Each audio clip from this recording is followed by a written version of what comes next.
Mūsdienās kā vēl nekad cilvēki domā par pārdomātu savu iespēju izmantošanu. Mēs šķirojam atkritumus, mēs mazgājam traukus un veļu ar pareizajiem mazgājumiem līdzekļiem, mēs atpūšamies pareizāk. Un no otras puses mūsu dzīvē ienāk daudz novitātes, lietas, par kurām mēs nemaz nevarējām iedomāties pirms 15-20 gadiem. Un ir tāds jēdziens ilgtspējība, ar kuru nākotnē nāksies sadzīvot gan mājsaimniecei, gan ministram. Ilgtspējība būvniekiem ir radījusi veselu lēveni jaunu aspektu, par ko domāt. Un par šiem aspektiem celtniecības jomā mēs tagad arī parunāsim.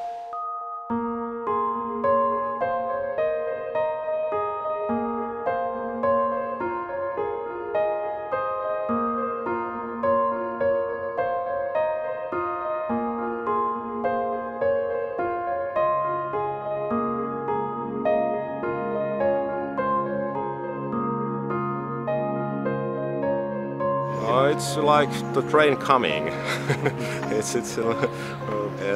means that everybody knows it. It's not wise to heat outdoor air. It's warm enough. So we have come to that step that everybody understands that we have to do something for the buildings, and it's on a good way. So there's a clear path. We are going to further reduce energy and improve energy efficiency, improve material efficiency, light materials and smartness in the buildings. We will move into net zero energy buildings. We pay the same rent here per square meter that they pay, and you can't tell me that those people over there are using the space in the same smart way that we're using space. Well, if we're investing at day one, we should be making the right investment, and that has to be assessed looking at the whole life cycle of a building. Because a building that might be cheaper to deliver day one may be less profitable over a 10 to 20 year period than a building that is slightly more expensive initially, perhaps if it's not done right, but if it's done by the right sustainability professionals it shouldn't be that much more expensive. But that will retain value over the years. Un tagad paskatīsimies smalkāk, kā dažādu jomu profesionāļi nonāca līdz tēmai ilgtspējīga būvniecība. Aizsākums tēmai par ilgtspējīgu būvniecību un iemesls sarunas sākumā par šo tēmu lielā mērā aizsākās tūlīt pēc lielā burbuļu saplīšanas pie mums. Tas ir 9. 10. gads, kad tauta ieraudzīja, kādā līmenī daudz objekti ir sabūvēti. Ilgtspējīga būvniecība, kas tas ir? Tas ir 3 faktoru miedarbība. Ja? Tas ir vides faktors, zaļa būvniecība, tas ir sociālais faktors, būvniecība, kas vērst uz cilvēkiem, un tas ir ekonomiskais, ka tas viss notiek pa saprātīgu cenu.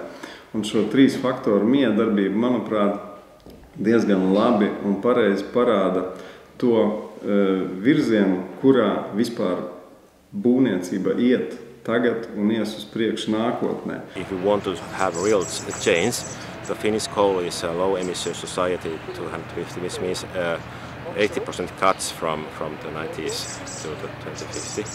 And it's very, very ambitious. So different countries and different markets and different parts of the world have different drivers.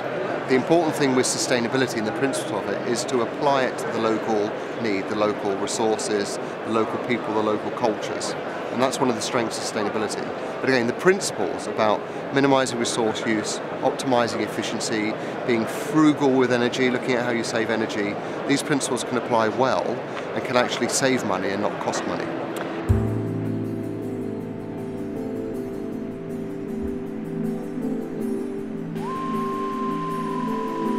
Mēs atrodamies 20 minūšu braucienu attālumā no Helsinku centra. Šeit būvē ģimenēm mājas. Espo ir vieta, un Skanska ir kompānija, kuras pārstāvs tad mums parādīs, kādas priekšrocības šeit ir ilgtspējībā. Can you tell me what is this house built for and what are the advantages in kind of sustainable solutions here? Yeah. This is Espoon Adjutantti. This is a residential building that was finished about a year ago in May 2012. And this is a showcase for the urban sustainable living. And in here, for instance, if you think of the location we are at, we are in a very close to all sorts of services. There's a shopping center clear by, a library, all sorts of services. There's a train station, just a walking distance from here. And there's only about 10-15 minute ride to the Helsinki city center. And there's also a forest, because this must be for families mostly. Families and older people, all sorts of people actually can live here. One of the important things about this project has been the cooperation. So right in the beginning, of course, we are a builder, but you can't do things alone. So we teamed up. Yeah. One of the things we have in the flats actually to save energy is that there's a home and away switch. Home and away switch. This is a switch you can switch. This is a like Off. I'm absent. Yeah. Now I'm at home. What does it does? If it would be heating, of course at the moment we don't need heating, it's so hot. But in winter time it can drop down a little bit of the temperature, and it also takes off, there are certain sockets that it cuts off the electricity, so you don't have to worry about that. Did I leave that coffee machine on when I went? There's been a lot of emphasis in here actually on the energy. This energy class A, very low energy consumption, but on top of that we all know that how you use the building, how you use your flat, you can have a quick reality check how much energy you've been using.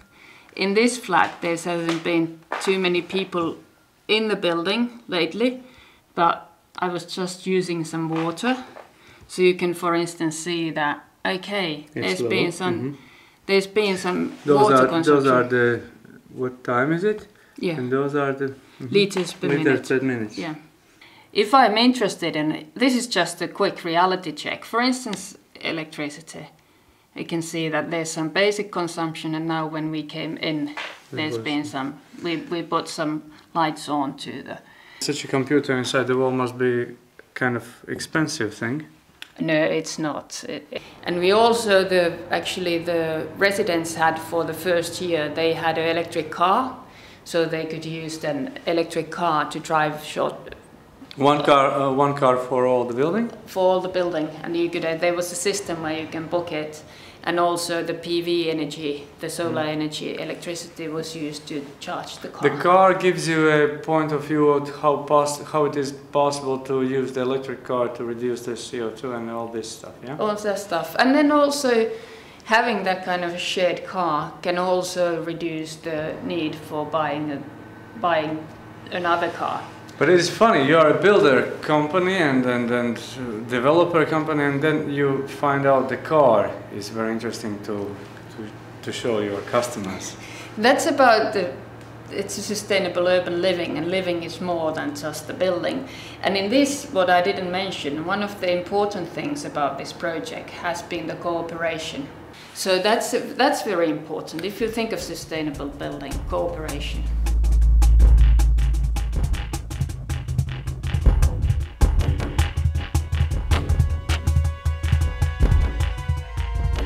Acīm redzami ir tas, ka ir jākooperējas būvniekiem ar citu tehnoloģiju izstrādātājiem. Un šeit man blakām stāv pārstāvi no Konis. Koni izrādās ne tikai lifts, bet arī vispār taisa sistēmas, lai cilvēkam būtu ērti un viegli piekļūt savam miteklim. So tell about what Koni did in this particular building. So we started with our customer working, how can we further improve sustainability in the whole area? And we had three main goals: how to improve it from the social point of view, how to provide easy access, comfort and well-being for the inhabitants, also how to have the most energy efficient solutions, elevator solutions included here in the building, and further boost the energy efficiency in this building, which is also partially powered by the renewable energy, the solar power at the top of the building. And I'll show you how the easy access is integrated into the building here. So I have my key. I am coming to open the door. I have my shopping groceries, so I have no hands-free to take my normal key. So I will just show the control that I'm coming in. door is automatically opened. Yeah. We can go in. Yeah. At the same time, the system sensed I'm coming in, so the main floor is lighted up. And now the elevator also have been called. So maybe you missed it, but as we approached, the door opened in the elevator. It's ready to go. So the elevator is enabling a very easy access from the front door all the way to my apartment. Before that, if I would like to be friendly to the nature, I would avoid to go by lifts and go by my own. That's right. So please do that so that you will always take the stairs up and take the elevator down. Because when you take the elevator down, you are really benefiting the building. You are providing excess electricity to the building since it is regenerated. Remember, take the elevator down, you will generate energy. In order for us in the future to be sustainable, we need to reduce our consumption, whether it's related to energy, material, water, or food. Our mission is basically the same as for any other green building council. We exist for the sake of transforming the way the construction industry works from the inside. We are not here to lobby others outside the industry. We are not here to desperately try to effect the framework conditions in which we work. We are here to change the way we ourselves do things. Cilvēka dzīve jau tikai nesastāv no mūžīgas atgriešanās mājās. Ir jābūt radošam un ieinteresētam arī darba vietā. Kādā veidā? Ilgtspējīgā. Okay. This is how most of the other companies have lockers. Lend-Lease, we're trying to really get people to enjoy cycling to work and facilitate the decision to bicycle. So we have special lockers. So I'm sorry, but it's a mess, but it shows that it's being used. All employees who want to bicycle have this locker. We have a fresh towel service every day. We have great showers. And so the whole point is we want to make it as easy as possible for people who care about cycling to cycle to work. Our bikes are secure, so we want to make sure that our bikes don't get stolen. We're trying to do everything we can to encourage people. So we also have tools, and we have different guys who sponsor. If your bike breaks down, we'll teach you how to fix it. And every Friday we have some guys who come down here and do a full bike service if you need it. So it's all about trying to get people to come here. I'd like to bike here. Yeah. You fix my bike. And so again, it's, you know, from the showers to the way we lock our bikes, it's all about incentivizing people in a good way rather than just saying, why don't you bike to work? This is a typical floor. And you can see all the plants here. And so some plants are good at absorbing toxins and benzene from printers and screens. And other plants are good for blood pressure and making people feel good. And what you can see though is half the desks are empty. So we're still wasting half the space. It's about improved productivity, less absenteeism. It's about people who are more engaged and more excited about coming to work every day than if there was an office with no plants. Are they? I think they are. But I think the message is it's your activity that determines how you use the office. And so some days maybe you don't have to come here at all. In a typical office in the UK, 1 to 2% of the cost is your energy, and 80% of the cost is your people. But most people focus all their energy on reducing the lights but you're only working in a very small margin. If you can increase your productivity by 1 or 2%, imagine or 10%, think of the impact you would have. And obviously, I think in today's world, the concept of sustainability is so crucial for innovation, right? I'm sure there's other innovation in terms of IT or the way we wire the office that I can't speak so well about, but for me the sustainability is a real proxy for innovation and making an office exciting. You know, we try and have a cafeteria which serves healthy food, and for example, very important, our menu. We tell people exactly where our food comes from, and before nobody cared, and now that we tell them, they ask us, why do you have French apples and not British apples? And so it's about engaging and communicating the sustainability of our food as well. This is our roof garden, and you're seeing it in winter, so it's not blooming, but we want to build obviously a beautiful green wall.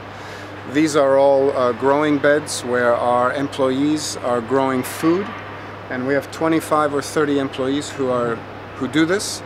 You have London's biggest insect hotel, so we have employees who are capturing information on number of bees and insects. And it's all about engaging people. So people who like to do this, they come to work with a little bit more energy than if we didn't have it. Don't they spend a lot of time doing this during their work time? No, not a lot of time, but enough time to find the right balance. And I'm not measuring your input, I'm measuring your output. So you can see here we have a little green roof and we have another one here. If every office in London used just this amount of space, in Zone 1 London we would have 2 new Hyde Parks. Think of the air cleansing qualities that could provide in a city that is so polluted like London. Mm-hmm. So there's a real triple bottom line outcome here.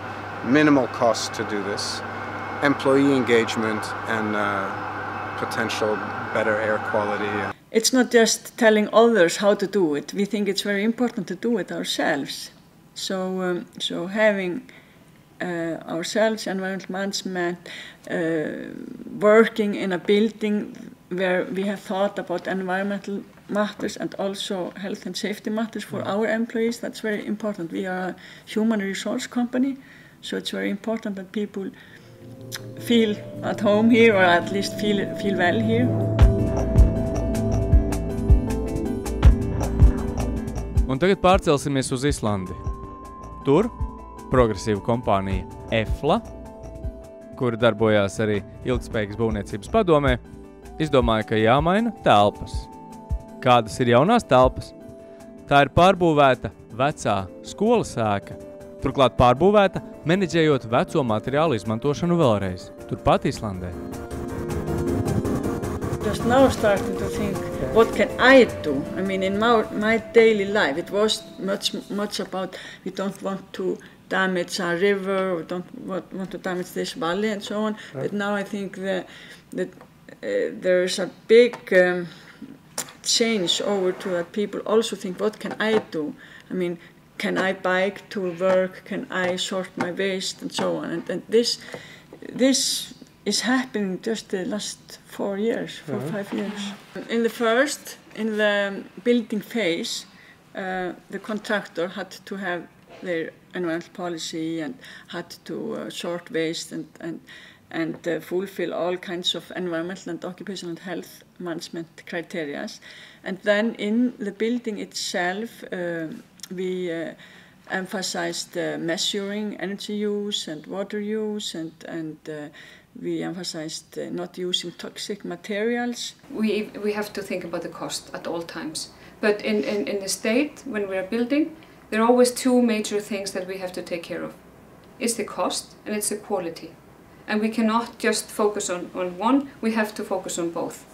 Es personīgi uzskatu, ka ar to diskusiju, kas ir iepirkuma likumdošanā, ka nedrīkst vienmēr dominēt, vismaz nesarežģītākos iepirkumos, nedrīkst tikai pati lētākā cena būtu galvenais kritērijs vai vienīgais, jo šī zemākā cena spiež uzņēmumus patiesībā rīkoties totāli neilgtspējīgi, no visa sabiedrības viedokļa arī vienkārši nemaksājot nodokļus un tādējādi konkurējot. Ka tas ir tas efekts, ko mēs dabūjam pa zemāko cenu. So we are very cost concerned, but we believe, and we want to believe, that taking sustainability into account, that we can lower operating costs in the future. So we believe that it might be a little bit higher initial cost, but we want to believe that in the future the cost will be lower.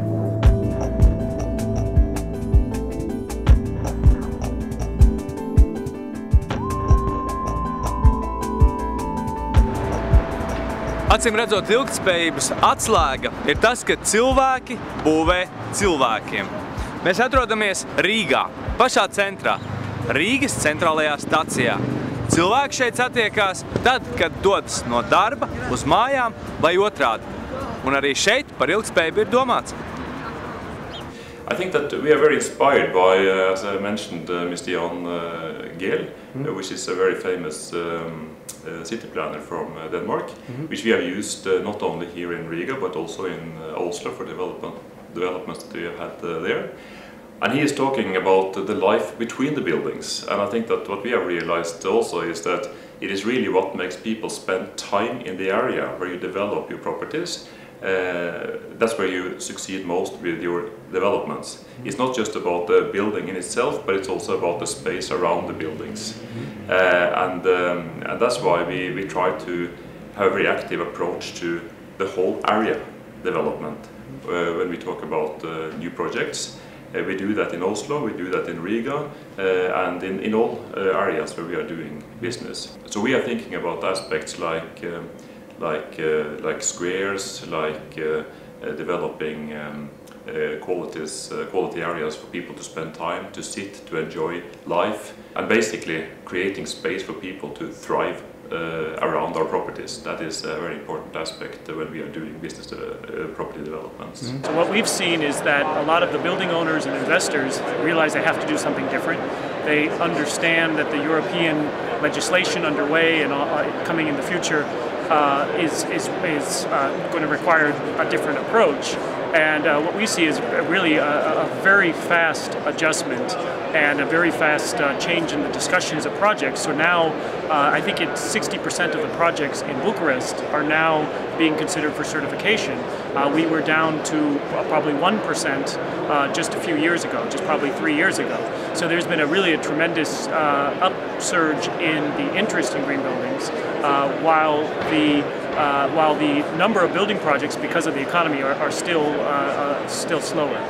And we see the very clear logic that the longer perspective we take, the more sustainable approach we have to a development, the more economic benefits we get at the end of the business cycle of such a development. One of the points I emphasize often is that obviously with green buildings and lower operating costs, there's a long-term benefit.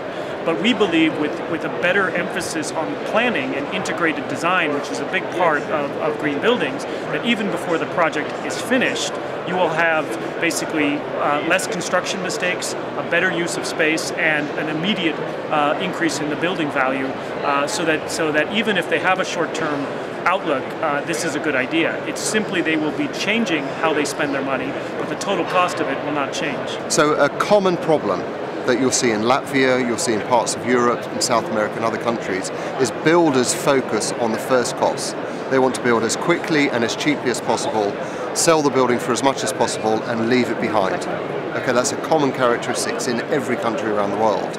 The trick here is to get them to realise that actually they can sell a product for more, they can deliver more efficiently, they can deliver with better quality, there's less need to go back and fix things afterwards, and for their brand, in terms of what people think about the product, they're likely to do better. So the trick here is no different in Latvia to any other part of the world, I can attest. The trick here is for these house builders to realise it's in their business interests to deliver a better quality product. Tātad ilgtspējīgas celtniecības pamatā ir sasēdināt pie viena galda projektētājus, inženierus, attīstītājus, būvniekus un pat nākamos būves lietotājus. Green building councils are, from our point of view, a fundamentally important tool for transforming industries to a more sustainable way of working. They are also an extremely good way of networking and building new both customer and development relations within countries. And they are extremely effective in doing practical market transformation work. But in my personal view, I think we can't carry on as we used to in the past 30, 40 years. Definitely not.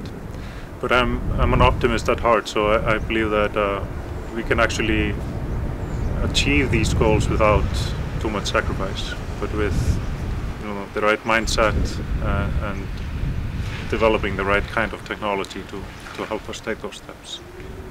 So I think the importance of councils is that they're not just the voice of one part of industry, but they bring the entire value chain together, and that's very much needed in sustainability. To provide better solutions, we need to have integrated project teams, so architects and product manufacturers, engineers, investors are all part of a similar conversation, and I think that councils have a role to play in terms of bringing those communities together.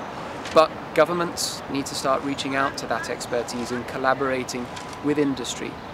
That progressive voice that's provided by council can help essentially governments to manage stakeholders and to come to some kind of progressive consensus moving forward on the green agenda.